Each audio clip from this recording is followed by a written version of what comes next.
बेटा हमेशा उन लोगों से दूर रहो जिसको तुम्हारी कदर ना हो। उन्हीं के घर में रहती हूँ।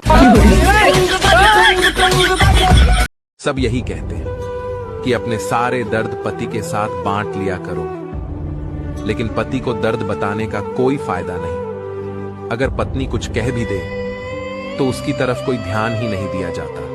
सब यही कहते हैं कि अपने सारे दर्द पति के साथ बांट लिया करो, लेकिन पति को दर्द बताने का कोई फायदा नहीं। अगर पत्नी कुछ कह भी दे तो उसकी तरफ कोई ध्यान ही नहीं दिया जाता, सुनकर भी नजरअंदाज कर दिया जाता है। फिर एक पत्नी रोने के अलावा कुछ नहीं कर सकती।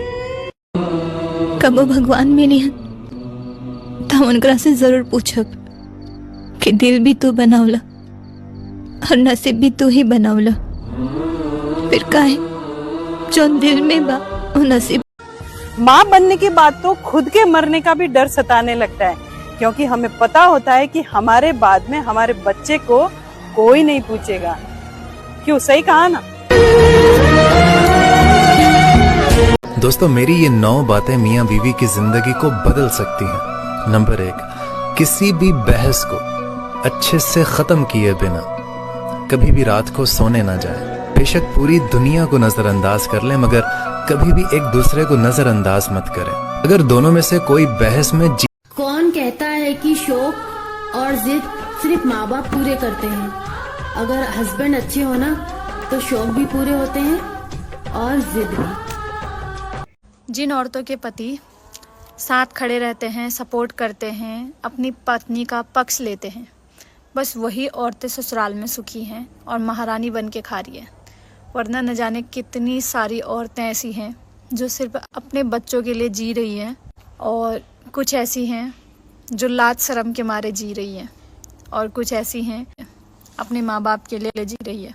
अगर पति साथ है तो एक औरत हर हाल में खुशी खुशी रह। Everything is temporary, but my husband is pregnant. Pregnant ना रे, परमानेंट। अरे परमानेंट। मैं इंस्टाग्राम पर फेमस होंगी क्या नहीं ये तो मुझे नहीं पता, पर अपने ससुराल में और मायके में मैं बहुत फेमस हूँ।